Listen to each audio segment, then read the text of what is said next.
Hello दोस्तों, आप सभी को इस चैनल पर स्वागत है।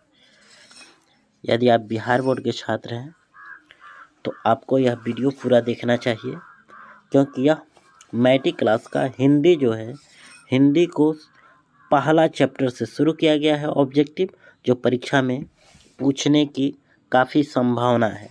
तो आइए शुरू करते हैं।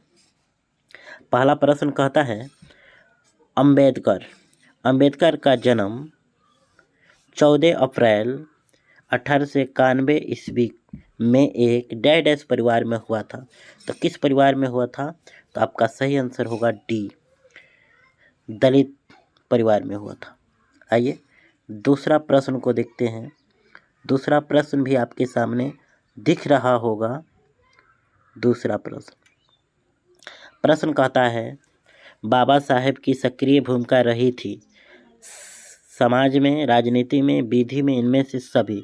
तो भाई साहब इस सभी में थे। आपका सही आंसर होगा डी।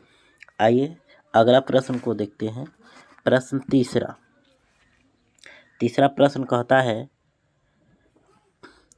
प्रसिद्ध या विख्यात बात एक होता है, प्रसिद्ध भाषण एनिहिलेशन ऑफ कास्ट, ये जो कि भाषण है बड़ी इम्पोर्टेंट भाषण है। एनिहिलेशन ऑफ कास्ट प्रतिपादन किया गया था, किनके द्वारा किया गया था? मोतीलाल नेहरू के द्वारा, अंबेडकर के द्वारा, महात्मा गांधी या राजेंद्र प्रसाद? तो काफ़ी इम्पोर्टेंट है, राजेंद्र प्रसाद आंसर होगा। आप इसे टिक करेंगे।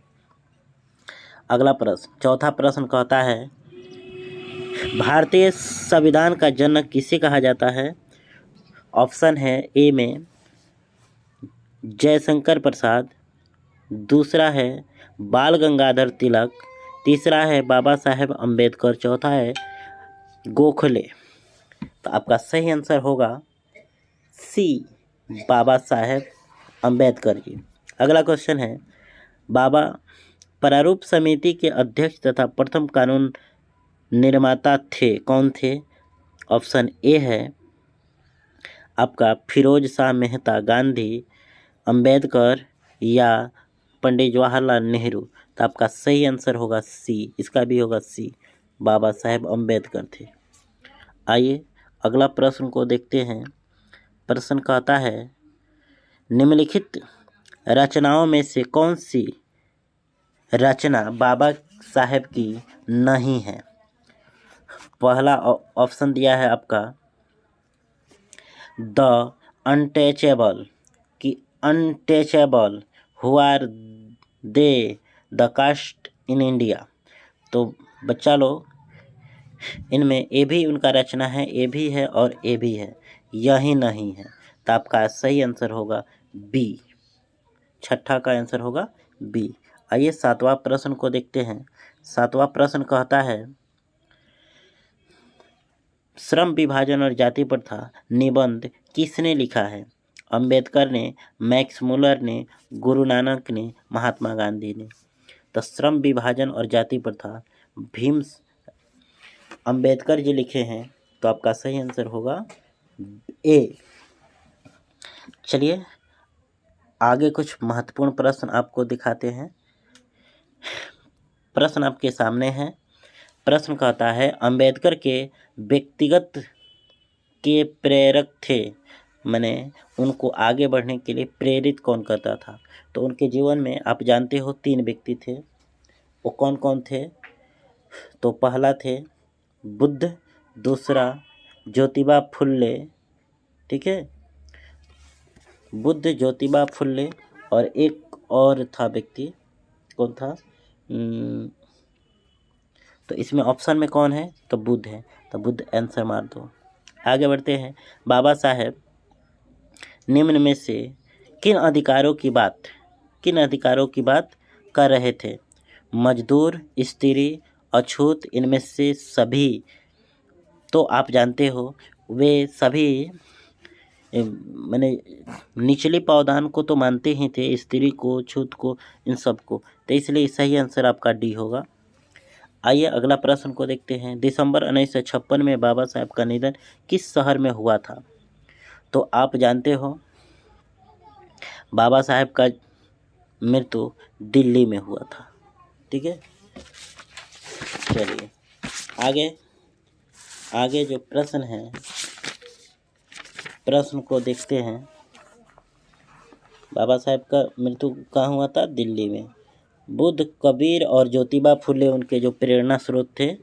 इसका जो आंसर था कहाँ है? व्यक्तिगत। तो इसमें क्या होगा? बुद्ध, ठीक है, कबीर और ज्योतिबा,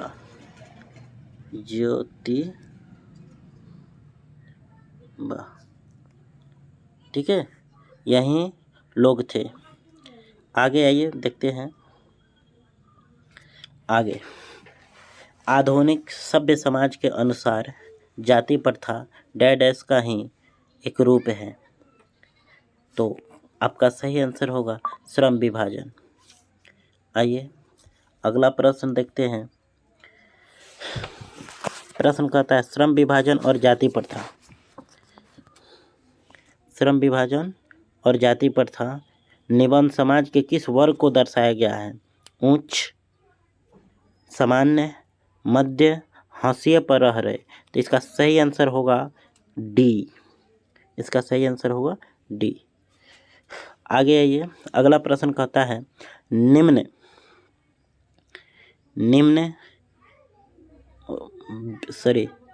श्रम विभाजन को स्वाभाविक विभाजन नहीं माना जा सकता है क्योंकि यह डैश पर आधारित नहीं है। तो इसमें आपका ऑप्शन 4 है। इसमें सही आंसर ही अब बताता हूँ मैं, मनुष्य की रुचि। आइए अगला ऑप्शन पढ़ेंगे तो थोड़ा लेट होगा, आप थोड़ा देखते चलेंगे। तो इसलिए 13 हो गया। 14 नंबर प्रश्न को देखते हैं। 14 नंबर प्रश्न आपके सामने है। प्रश्न देखिए, सक्षम श्रमिक समाज के निर्माण के लिए आवश्यक है। तो क्या आवश्यक है? चलो, तो आपका सही आंसर होगा व्यक्ति की क्षमता बढ़ाना। आगे जाति आधारित पेशे को व्यक्ति पर उसके माता पिता के डैश अनुसार थोपा जाता है। तो आपका सही आंसर होगा सामाजिक स्तर पर, क्योंकि तुम इस समाज को यही काम करोगे। ठीक है, आगे बढ़ते हैं। आगे जो प्रश्न कहता है 16 नंबर जो प्रश्न है, जाति प्रथा पेशे का दोषपूर्ण निर्धारण ही नहीं करेगा बल्कि मनुष्य को एक पेशे से बांधती है। यही आंसर सही होगा 16 का ए। आइए 17 नंबर प्रश्न को देखा जाए। 17 नंबर प्रश्न कहता है पेशा परिवर्तन की जाति प्रथा के अनुमति न देकर भारत में डैश कारण बनी हुई है। तो आपका 17 का सही आंसर होगा बेरोजगारी का कारण बनी है। इसका सही आंसर होगा बेरोजगारी। तो आप इसका सही आंसर बेरोजगारी मारोगे। 18 का क्वेश्चन देखते हैं। 18 का, उद्योगों में डैश इतनी बड़ी समस्या नहीं जितनी लोगों को निर्धारित अरुचि एवं व्यवस्था से करवाया, गरीबों और उत्पीड़न। आपका सही आंसर बी होगा। आइए 18 नंबर प्रश्न देखते हैं। 18 नंबर प्रश्न कहता है समाज के कार्यकुशलता हेतु आवश्यक है कि व्यक्ति की काम के प्रति जिम्मेवारी अधिक हो। अनिस का सही आंसर दिल एवं दिमाग लगे। हाँ, यही बात सही है। बी नंबर सही आंसर होगा। इसका बी नंबर सही आंसर होगा। 20 में कहता है जाति प्रथा मनुष्य को अस्वाभाविक नियमों में जकड़कर बना देती है। तो आपका 20 का सही आंसर है निष्क्रिय बना देती है। 21 में कहता है बाबा साहेब द्वारा आदर्श समाज क्या होगा? ऐसे समाज जिसमें डैश। तो इसमें सभी होगा। ठीक है, इसका सभी आंसर होगा। ए भी होगा, ए भी होगा। तो इसलिए इसका सही आंसर जो है, इसका सही आंसर डी नंबर होगा। तो चलिए आगे प्रश्न को देखते हैं। 22 नंबर प्रश्न। 22 नंबर प्रश्न आपके सामने दिख रहा होगा। आदर्श समाज के अंतर्गत निहित है लोकतंत्र निहित है। मूलतः सामूहिक जीवनचर्या की एक रीति एवं समाज के सम्मिलित अनुभव के आदान प्रदान को कहते हैं। क्या कहते हैं बेचारो? तो आपका सही होगा लोकतंत्र कहते हैं। निम्न में से कौन से लोकतंत्र की आवश्यकता विशेषता नहीं है? ऑप्शन ए या ऑप्शन बी या सी। तो जाति प्रथा नहीं है। आइए 25 नंबर प्रश्न को देखते हैं। 25 नंबर प्रश्न क्या कहता है? जाति प्रथा से उत्पन्न समस्या है तो आपका सही आंसर होगा उच्च नीच की भावना, ये भी सही है। समाज से अलगाव, ये भी सही है। और विरोध विकास, डी इसका भी आंसर होगा। 26 में क्वेश्चन कहता है जाति प्रथा किसका दूसरा रूप है? तो जाति प्रथा किसका दूसरा रूप है? तो आप सही आंसर लगाओगे। सही आंसर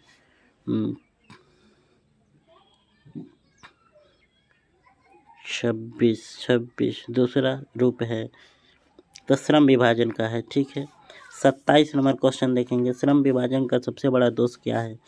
तो श्रम विभाजन का सबसे बड़ा दोष है जन्म से निश्चित हो जाता है। हाँ, ये भी सही है, ये भी सही है। डी नंबर इसका भी आंसर होगा। 25, 26, 27 तीनों का आंसर डी है। आइए 28 नंबर प्रश्न को देखते हैं। 28 नंबर प्रश्न कहता है बाबा साहेब ने जाति प्रथा को बनाया, क्या बनाया? दोष युक्त बनाया। ठीक पा आगे बाबा साहेब के अनुसार आदर्श समाज कैसा होगा? तो आपके 29 का सही आंसर होगा बी। क्या होगा? बी। आगे बढ़ते हैं। एक आदर्श समाज में क्या होनी चाहिए? प्रगतिशीलता होनी चाहिए, गतिशीलता होनी चाहिए, या लगनशीलता होना चाहिए, सामाजिक न्याय होना चाहिए। तो गति होनी चाहिए। आइए 31 नंबर प्रश्न को देखा जाए। 31 नंबर प्रश्न, समाज में 1 सेकेंड। हाँ ठीक है। समाज में किसका भाग होना चाहिए? दलितों का, सवर्णों का, सभी का, कानून जानने वाले का? तो आपका सही आंसर होगा सभी का, दलितों और सवर्णों दोनों का। ठीक है। अगला क्वेश्चन है 32 नंबर, बाबा साहेब के अनुसार किसका दूसरा नाम लोकतंत्र है? तो आपका सही आंसर ऑप्शन ए बी।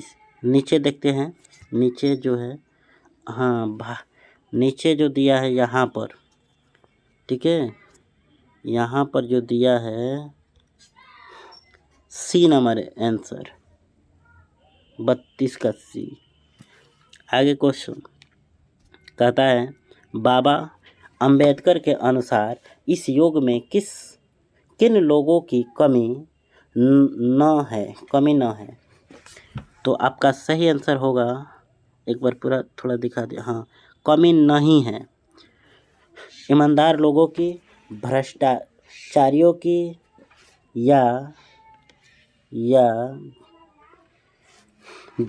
जातिवाद के पोषक की, या बेईमानों की? तो इसका सही आंसर होगा बी सी, जातिवाद के पोषक की। आइए अगला प्रश्न को देखते हैं। 34 नंबर जो प्रश्न कह रहा है, इस प्रश्न को देखिए। जाति प्रथा व्यक्ति को कैसे पेशे को चुनने की आज्ञा देती है? आधुनिक पेशे को, परंपरागत पेशे की, पैतृक पेशे की, इनमें से सभी? तो आपका 34 का पैतृक, मैंने जो माता पिता काम करते हैं ना, वही काम तुमको भी मिलेगा। चलिए लास्ट क्वेश्चन इस चैप्टर का देखते हैं। 35, भीमराव अंबेडकर ने भारत में बेरोजगारी का एक प्रमुख कारण क्या माना है? ऑप्शन ए जाति प्रथा, नौकरियों की कमी, विभिन्न जातियों का निवास, इनमें से सभी? तो इसका सही आंसर होगा जाति प्रथा। इस प्रकार आपने देखा हिंदी कंप्लीट, हिंदी पहला चैप्टर, हिंदी चैप्टर आपका है 1, चैप्टर क्या है 1। इसका आपने कंप्लीट ऑब्जेक्टिव देखा। क्या देखा? ऑब्जेक्टिव। आइए फिर मिलते हैं अगले वीडियो में। धन्यवाद, नमस्कार, जय हिंद।